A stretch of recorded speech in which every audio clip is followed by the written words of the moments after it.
The grand chamber of the Galactic Council stretched before Ambassador Rebecca Hayes like a crystal cathedral.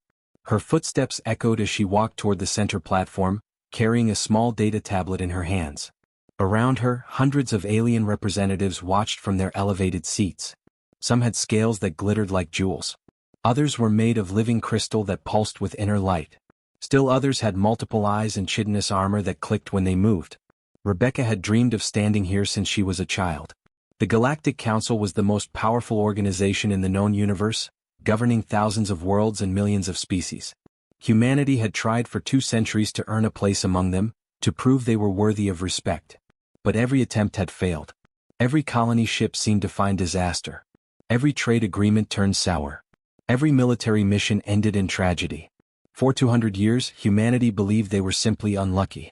Perhaps humans were too violent, too primitive, too flawed. They tried harder. They worked longer. They died by the millions trying to prove themselves. But 3 months ago, everything changed. Rebecca activated the holographic display above her tablet. A star map appeared, showing the outer rim territories where few ships dared to travel. "Honorable members of the Council," she began, her voice steady despite her racing heart. 3 months ago, our research vessel Prometheus was conducting surveys in abandoned space. Captain William Foster and his crew discovered something extraordinary. The hologram shifted, showing images of ancient structures floating in the void. They were clearly not human-made. The architecture was too advanced, too elegant, too old. "These are precursor installations," Rebecca continued, "built by a race that existed millions of years before any of us. Inside these structures we found data caches, libraries of information preserved in quantum storage that our scientists are still trying to fully understand." Overseer Karthek, the leader of the council, leaned forward in his massive throne. He was a draconian, a species that looked like dragons from human mythology. His scales were black as polished stone, and his eyes glowed with amber fire. "Ancient ruins are not uncommon, Ambassador Hayes. Why does this warrant an emergency session?" Rebecca smiled, but there was no warmth in it. "Because among all that ancient data we found something very specific. We found your records." The chamber went silent. Even the constant humming of the crystalline lumini ceased. Encrypted files. Communications between council members. Financial transactions. Military orders. Rebecca swiped through the holographic display. Images appeared, showing documents that bore the official seals of the Galactic Council. "For 200 years, you have been sabotaging humanity. Deliberately. Systematically. With full knowledge and approval from the highest levels of this council." Gasps echoed through the chamber. Some representatives looked shocked. Others looked guilty. Karthek's expression remained unreadable. Rebecca pulled up more evidence. "You manipulated our star charts. Colony ship Endeavour lost with 15,000 souls aboard? You changed the navigation data. They flew directly into a solar storm you knew was coming. Colony ship Horizon destroyed by pirates? Those weren't pirates. They were mercenaries you hired." The hologram showed financial records proving payment from council accounts to known criminal organizations. Rebecca's voice grew harder. "Trade agreements that bankrupted our economies. Medical supplies contaminated with slow-acting toxins. Defense systems with hidden backdoors. All of it traced back to you." She looked directly at Karthek. "You called it Containment Protocol Theta. A systematic plan to keep humanity weak, scattered, and dependent. You documented everything, believing it would never be found." Council member Lysara, a lumini whose crystalline body glowed soft blue, spoke quietly. "The protocols were deemed necessary. Emerging species can be unpredictable. History shows that rapid expansion without guidance leads to chaos." "Guidance?" Rebecca's laugh was bitter. "You murdered millions of my people. You sabotaged our children's futures. You looked us in the eye and offered friendship while poisoning our wells. And you call that guidance?" Karthek rose from his throne. "What's done is done, Ambassador. The past cannot be changed. I suggest you accept reality and move forward with." "Accept." Rebecca interrupted him. Something in her tone made the entire chamber fall silent. "No, Overseer. I'm not here to accept anything. I'm here to deliver a message." She tapped her communicator. Across the galaxy, on every human ship, every space station, every colony world, the same signal broadcast simultaneously. Alarms began sounding. Emergency protocols activated. Military commanders opened sealed orders they had carried for months without knowing their contents. All human personnel and allied species, Rebecca announced, her voice carrying across quantum communication channels to millions of listeners. Evacuation Protocol Omega is now active. You have 72 hours to withdraw from all Council-controlled space sectors bordering human territory. I repeat, 72 hours. This is not a drill. The Council chamber erupted into chaos. Representatives shouted questions, demands, threats. Karthek's roar silenced them all. You dare threaten us? Your fleet is a fraction of ours. Your military is barely 2 centuries old. Rebecca turned to leave, her security escort forming around her. She paused at the massive doors and looked back one final time. Her voice was quiet, but somehow it carried over all the noise. I'm not threatening you, Overseer. I'm giving you a chance. 72 hours to evacuate your people from the border zones. Move them back. Get them far away from human space. A chance for what? Demanded Karthek. Rebecca's smile was cold. A chance you never gave us. 72 hours, Overseer. I suggest you don't waste them. The doors closed behind her with a sound like thunder. In her wake, she left the most powerful organization in the galaxy scrambling to understand what humanity had planned. And in secret facilities across human space, machines that had been built in darkness for 30 years began their final preparations. The countdown had begun. Overseer Karthek stood before the assembled Council military commanders in the war room deep beneath the capital. Holographic displays showed the border regions where human and Council space met across dozens of star systems.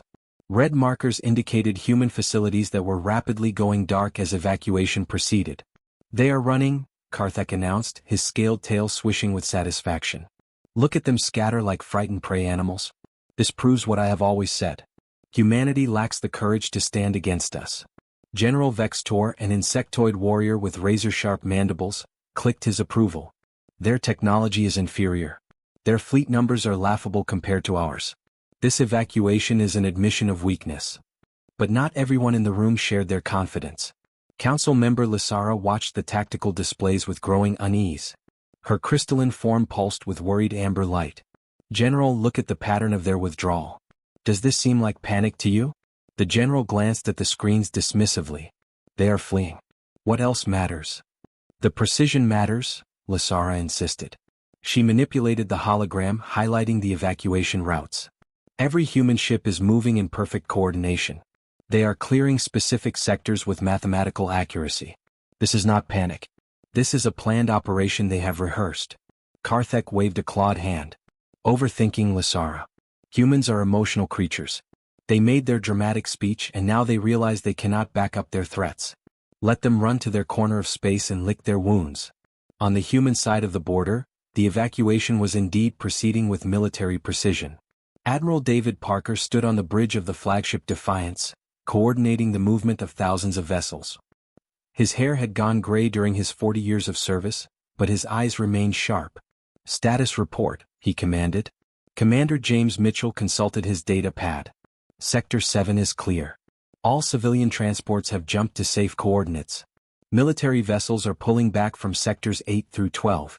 We are ahead of schedule. Any Council interference? None, sir.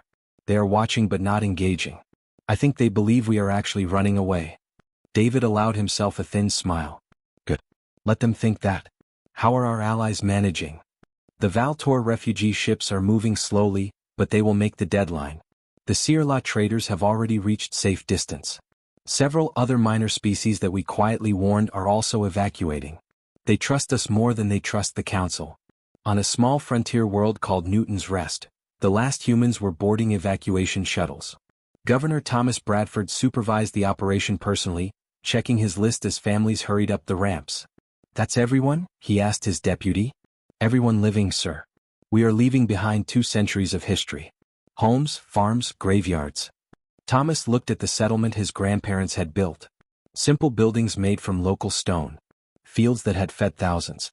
A small monument listing the names of colonists who had died in the early years, back when nobody knew the disasters were not natural but sabotage.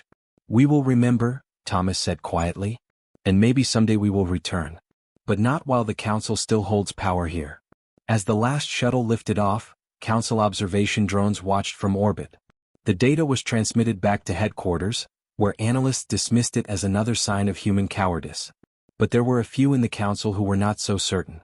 Captain Skelvar was a young Draconian officer stationed at Border Outpost 7. Unlike his elders, he had grown up hearing stories about human determination and creativity. He had even made friends with a human engineer during a joint training exercise years ago. Now he watched his sensor displays with increasing worry. "Commander, I am detecting unusual energy readings from deep within human space. The signatures do not match any known human technology." His commander, an older Draconian named Corval, barely glanced at the screens. "Sensor echoes. Probably their ships jumping to faster-than-light speeds. Stop seeing shadows, Skelvar." "Sir, with respect, I have been monitoring these readings for 6 hours. They are growing stronger. Whatever is generating this energy, it is massive. And there are multiple sources positioned throughout their territory. Weapons platforms perhaps? Let them build their defenses. They will need them when we decide to teach them a proper lesson." Skelvar wanted to argue further but knew it was pointless. His commander had already decided humans were beneath concern. Instead, he quietly sent a message to his family on the Draconian homeworld, suggesting they might want to visit their cousins far from the border for a while. Deep in Council Intelligence Headquarters, a spy named Zintar prepared his report. He had managed to slip past human patrols and reach one of their abandoned border stations. What he found there troubled him. The station was completely evacuated, he reported to his superior. But not destroyed. They took everything of value. Equipment, data cores, even the furniture. It was methodical. And sir, the defensive systems were not just powered down. They were carefully disassembled and removed. His superior frowned. Why would they bother if they were simply retreating? That is what concerns me. They are not abandoning these positions. They are clearing them. As if they expect something to happen that would make these stations dangerous to occupy. The report was filed and forgotten. The intelligence chiefs had already decided the human evacuation was not a threat. Across the border zones, a handful of council officers and civilians began quietly moving their families away from human space. They could not explain their unease, but years of experience had taught them to trust their instincts. Something was wrong. The humans were too calm, too organized, too confident. Back on the Defiance, Admiral David Parker received a priority message from Dr. Emma Williams at the secret research facility humanity had codenamed Project Site Alpha. "Admiral, all systems are charging ahead of schedule. We will be ready with 6 hours to spare. Any problems with the devices?" "None. The precursor technology is working exactly as predicted. Once we activate the sequence, there will be no stopping it. No reversing it. I need you to confirm that you understand this. What we are about to do is permanent." David looked out at the stars, thinking of the 200 years of suffering his people had endured under Council betrayal. "Doctor, I understand perfectly. Humanity gave them a warning. We gave them 72 hours. That is more mercy than they ever showed us. If they choose not to listen, that is their decision." "Understood, Admiral. Project Site Alpha standing by." As the countdown continued, Karthek held a celebration in the council chambers. He raised a cup of ceremonial wine and declared, "Let this be a lesson to all species who question council authority. The humans made threats they could not keep. They have crawled away in shame. Order is maintained." The assembled representatives cheered. But Lasara did not join them. She quietly left the celebration and booked passage on a fast ship heading away from the border regions. When asked why, she simply said, "I have learned to recognize the look in someone's eyes when they have been pushed too far." At Border Outpost 7, Captain Skelvar had not slept in 2 days. His eyes were fixed on the sensor displays that showed readings he could barely believe. The energy signatures from human space had grown so intense that his equipment was struggling to measure them accurately. "Commander Corval," Skelvar said, his voice tight with urgency. "You need to see this. The readings are off every scale we have. Something is building up in human space and it is enormous." Commander Corval finally looked at the screens. What he saw made his scales pale. Waves of energy were pulsing across multiple star systems in coordinated patterns. The power output was equal to dozens of stars. "What are they building?" Corval whispered. "I do not know, sir. But whatever it is, it will activate in 6 hours. We should evacuate this station immediately." For the first time, fear crept into Corval's voice. "Send an emergency report to Council Headquarters. Priority Alpha. And begin evacuation procedures. Better to look foolish than be dead." At Council Headquarters, the report landed on the desk of Chief Scientist Mortok. He read it 3 times, ran his own calculations and felt ice form in his veins. He rushed to find Overseer Karthek. "Overseer, we have a crisis. The humans are activating something with power equal to a supernova. If they have weaponized this energy, they could destroy everything within 100 light years. Karthek's confidence finally cracked. All border stations, full evacuation order. Move everyone back from human space. Do it now. But the order came too late for most. The stations closest to human territory could not evacuate in 6 hours. They needed at least 12. Deep in human space, at a facility hidden inside a hollowed asteroid, Dr. Emma Williams stood in the main control room. Around her, thousands of scientists and engineers worked at their stations. The facility had taken 30 years to build, constructed in absolute secrecy using technology reverse-engineered from the ancient precursor data caches. Final systems check, Emma announced. Dr. Annie Foster, status on the spatial fold generators. Annie looked up from her console. She was young, brilliant, and the daughter of Captain William Foster, who had discovered the precursor installations. All 73 generators are at 98% charge. Synchronization is perfect. We are ready, Dr. Williams. Professor Michael Anderson confirmed the mathematics one more time. The elderly physicist had spent 15 years working on the equations that would make this possible. His hands shook slightly as he reviewed his calculations. The math holds, Emma. Once we activate the sequence, spacetime will fold along the boundary zones. Everything on our side of the fold will be permanently separated from Council space. The barrier will be impassable by any known technology. And the stations that refuse to evacuate? Michael's expression was grim. They will be caught in fold pockets. Bubbles of distorted spacetime where time moves differently. They will not be destroyed, but they will be trapped. Unreachable. Emma thought of the warnings humanity had given. 72 hours. Clear instructions. Multiple broadcasts. They had done everything possible to prevent innocent casualties. If Council stations remained, it was by choice. Admiral David Parker entered the control room. Dr. Williams, all human assets are accounted for. Every ship, every person, every piece of equipment is safely on our side of the activation zone. Ambassador Hayes has confirmed the deadline will not be extended. Emma took a deep breath. Then we proceed as planned. Begin final activation sequence. On the Defiance, Rebecca Hayes stood on the bridge watching the countdown clock. Commander James Mitchell stood beside her. Around them, the bridge crew worked in tense silence. Do you think they understand yet? James asked quietly. Some of them do, Rebecca replied. The smart ones evacuated. The arrogant ones stayed. Either way, they made their choice. She opened a final broadcast channel that would reach every Council facility in the border zones. This is Ambassador Rebecca Hayes. 30 minutes remain. If you are still in the border zones, you must leave now. We do not want innocent lives lost. Please, evacuate immediately. This is your final warning. At Border Outpost 7, Skelvar and half the crew managed to board the last evacuation shuttle. But Commander Corval insisted on staying to coordinate the departure of the remaining personnel. Go, he told Skelvar. Make sure the others reach safety. I will follow on the next shuttle. Skelvar wanted to argue, but there was no time. The shuttle departed, racing away from the border at maximum speed. On the Council capital world, Overseer Karthek watched reports flooding in. Nearly 70% of border stations had refused to evacuate, convinced until the final minutes that humanity was bluffing. Now they were reporting panic as sensors showed the activation sequence beginning. Can we stop it? Karthek asked desperately. No, his chief scientist replied. Whatever they built, it is beyond our technology to interfere with. We can only watch. Across the galaxy, millions of beings held their breath. Humans wondered if they were doing the right thing. Council members wondered what they had pushed humanity to become. Allied species who had evacuated with humanity felt vindicated in their choice.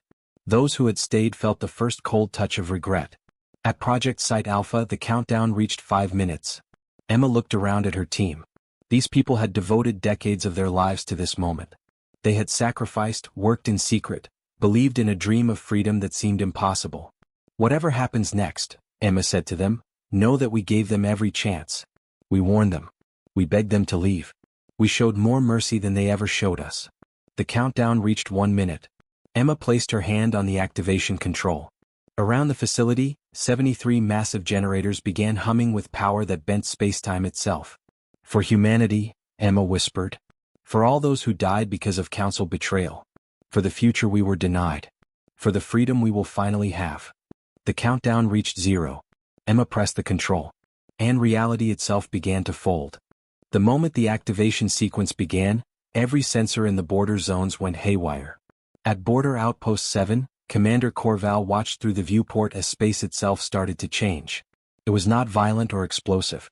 It was eerily beautiful, like watching silk fabric gather and fold in slow motion. Stars that had been in fixed positions for millions of years began to drift, their light bending around invisible creases in reality. By the ancient gods, Corval whispered. What have they done? His communications officer shouted from her station. Commander, we are receiving gravitational distortions from all directions. Spacetime is collapsing around us. Full power to engines. Get us out of here now. But it was too late. The station shuddered once, twice, then seemed to slip sideways through reality. The stars outside the viewport twisted into impossible spirals. Time itself began moving strangely. The chronometer on the wall showed seconds passing, then hours, then seconds again. Corval reached for his console, but his hand moved through treacle. Everything slowed. He tried to speak, but his words stretched out endlessly. The last thing he saw before consciousness faded was the peaceful expression on his crew's faces as they were frozen in a moment that would last forever from their perspective, while outside, the universe aged. On the Defiance, Admiral David Parker watched the border zones on his tactical display. Entire sectors were disappearing from sensors. Not destroyed. Just gone. Wrapped in fold pockets where the normal rules of physics no longer applied. 73 generators are operating at full capacity, reported Commander James Mitchell. The spatial fold is propagating along the predetermined boundary. It is working exactly as planned. Rebecca Hayes stood beside them, her face pale but determined. She opened one final broadcast to Council Space. Her voice was steady, but there was deep sadness beneath the words. You were warned. We chose mercy. We chose to give you a chance. You should have taken it. Then she closed the channel. There was nothing more to say. From the Prometheus, Captain William Foster watched the barrier form. He had been the one to discover the precursor installations that made this possible. He had unlocked the secrets of technology millions of years old. Now he watched as that technology reshaped reality itself. Dad, are you seeing this? His daughter Annie's voice came through from Project Site Alpha. The fold is stable. It is beautiful. Beautiful was the right word. The barrier shimmered like aurora lights, stretching across thousands of light years. It was a wall of folded spacetime, layer upon layer of reality pleated together so tightly that nothing could pass through. Not matter, not energy, not even light itself could cross the barrier. It existed in multiple dimensions at once, creating an impassable divide. We did it, sweetheart, William replied. After 200 years of suffering, humanity is finally free. On the Council capital world, Overseer Karthek stood in the observation tower staring at long-range sensor displays. His scales had turned gray with shock. Before his eyes, 30% of the galaxy simply vanished behind the shimmering wall. Damage report, he croaked. His aide consulted emergency communications. 47 border stations are not responding. They appear to be trapped in fold pockets. Another 23 stations managed to evacuate in time. All Council facilities on the human side of the barrier are gone. We have lost access to thousands of star systems, millions of worlds, resource networks that supplied half our economy. Council member Lysara arrived, having rushed back from her safe distance. Her crystalline form pulsed with a mixture of sorrow and anger. They did not destroy anything. They did not fire a single weapon. They simply left. And they took a third of the galaxy with them. This is impossible, Karthek insisted weakly. No species has technology this advanced. The precursors did, Lysara replied. The ancient race that built the data caches. Humanity found their technology and learned how to use it. While we were busy being arrogant, they were busy becoming gods. In the Council military headquarters, General Vextor ordered attack after attack on the barrier. Missiles exploded harmlessly against it. Energy weapons dissipated without effect. Even their most powerful warships could not scratch the surface of folded spacetime. It exists in dimensions we cannot reach, explained Chief Scientist Mortok. Imagine trying to punch through a wall when you can only move in 2 dimensions, but the wall exists in 3 dimensions. That is what we face, except the gap is even greater. The barrier is permanent. Across Council space, the reality of what had happened began to sink in. Entire trade routes were gone overnight. Agricultural worlds that fed billions were on the wrong side of the barrier. Military installations that guarded key sectors were trapped in fold pockets. Economic networks collapsed as markets realized 30% of available resources had vanished. On the human side, the response was completely different. In the capital city of New Terra, people gathered in the streets to watch the barrier shimmer in the sky. Some cried with relief. Others cheered. Parents held their children and told them stories of the suffering their grandparents had endured under council betrayal. "Look," a father told his young son, pointing at the barrier. "That is the wall that protects us. The wall that means you will grow up free. You will never have to bow to the council. You will never have to fear their sabotage. You can be anything you want to be." The boy stared at the shimmering lights in wonder. "Did we win the war, father?" "No, son. We did something better. We walked away from it." Rebecca Hayes addressed the gathered crowds from the steps of the government building. Her voice carried through speakers to every human world, every allied species settlement, every ship in their isolated region of space. "Today humanity has done something unprecedented. We have not conquered. We have not destroyed. We have simply chosen a different path. For 200 years the Galactic Council betrayed us. They murdered our people, sabotaged our dreams, and felt no shame. So we have ensured they can never hurt us again." She paused, looking at the faces before her. Humans, Valtor, Sirla, and dozens of other species who had chosen to evacuate with humanity. All of them united by a simple desire: to live free from council corruption. Some of them listened to our warnings and evacuated safely. Those people will live.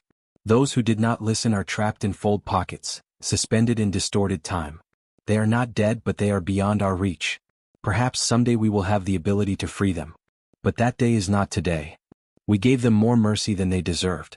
And now we move forward. Together. Free. The cheering lasted for hours. But Rebecca did not join the celebrations. She stood alone later that night, looking at the barrier and thinking of Commander Corval and all the others trapped in frozen moments of time. "I am sorry," she whispered to the stars. "But you left us no choice."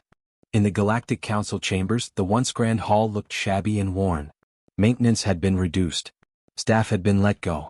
Even the lighting seemed dimmer than before, as if the building itself was dying slowly.